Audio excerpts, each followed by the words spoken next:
It's going. Started? Okay. Well, today we're going to be talking about education in Libya.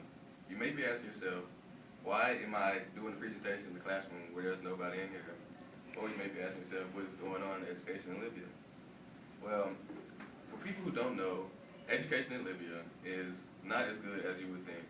It could be higher than it is now, and I believe that we should do something about it to go forth and make things better.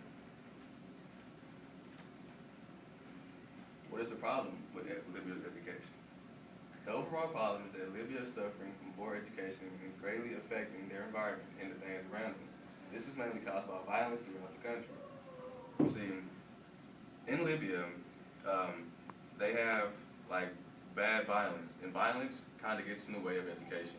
I feel like that's bad because kids should have a chance to dream. So if they're too busy worrying about the violence, they're not too busy worrying about education. They're not making a better, getting a better country, getting a better environment or economy, and things are going to just drop down. You can do like so much when you get your education, and when they don't get education, then things are just going to just go down the drain. Well, I don't have exactly what caused this, but I do know that a couple of things that kind of may have contributed to the things that Libya may have factored in, made their education kind of just fall down.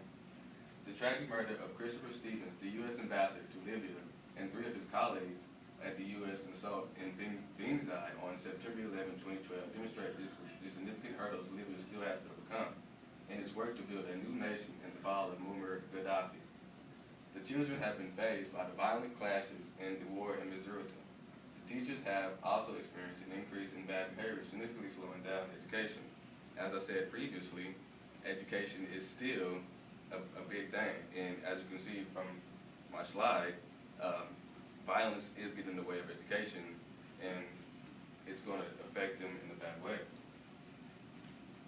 My explanation is the violence around schools and in the town of Libya has slowed down education, which is pretty much what I just said, and the overall effect is harming the people of the community as well as the environment. Some people have to maintain more than one job at a time to stay afloat, and even oil companies are suffering, and it's one major thing in the country because oil is such a big thing in Libya. A small thing such as crayons can be a helpful thing to the kids in Libya. Stuff like this can help them out and help them learn more and get over the war and violent clashes and stuff like that. My evidence is here. By teaching children of Libya to express themselves through creativity, DCA helps them cope with the memories of war. Many children are haunted by the memories of violent clashes and war in Missouri. In the schools, the teachers have experienced an increase in bad behavior and struggling to control the classrooms. On February 15, 2011, the Arab Spring spread to Libya through a series of demonstrations and riots directed at the Muammar al-Gaddafi controlled regime. The rebellion quickly developed and the violence escalated as rebel groups collided with Gaddafi's forces. The city of Missouri was particularly affected, enduring a 5-month siege and heavy bombardment. Although in many ways the city has returned to normal in the 2 years since the war ended, with most buildings reconstructed, scars of the conflict still remain. See, even though they're getting over their violence or the problems with their education, they still have significant damages to the schools and to the places of Libya, like where education is at. Violence has really messed up their education system, and they can't really do what they need to do in a classroom-like environment. Has it been resolved? That's a good question. There isn't no real proof just yet that Libya has increased. You can go on the internet and you can find out. People are all like, oh, they might say small stuff that may relate, but they're not really focused on the whole education in Libya.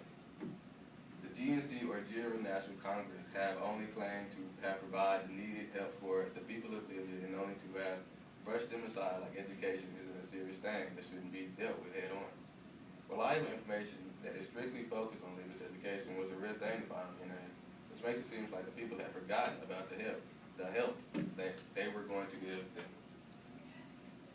Here's my solution. My solution is that we start doing and stop saying that what we are going to do.